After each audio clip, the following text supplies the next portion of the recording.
Can one person successfully run 2 startups simultaneously?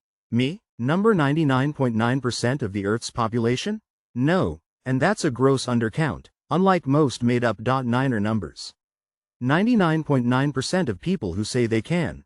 Even bigger no, it's a negative signal that the founder is inexperienced, unduly confident to the point of delusion, possibly in a manic phase, likely self-dealing, and not being fair to any investors and co-founders in either business. Most people who claim they did it, probably not. That almost never happens, so I'd fact-check whether they fully ran 2 unrelated companies at the same time that actually succeeded.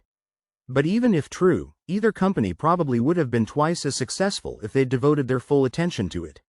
Although most people attribute this to the time demands of running even a single company, which is true, there's a more fundamental statistical reason for it, that 90% of idea-stage startups that reach the execution stage will quickly fail, for reasons uncorrelated to the founder's time management.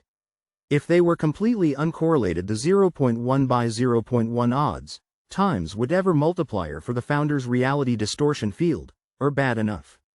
But dealing with even one failing company is a huge suck on time, legal liability, and mental well-being.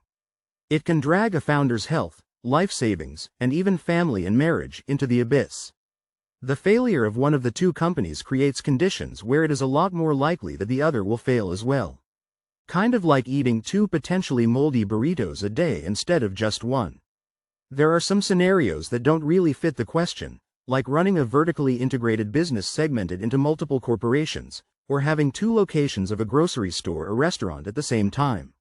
I can tell you from personal experience that these are their own kind of risk multiplier and suckitude, but not quite as bad as a true startup. Also some rare counter-examples. But there are also rare counter-examples of everything, like the man who went on a lawn chair aviation adventure. Counter-examples don't prove the rule.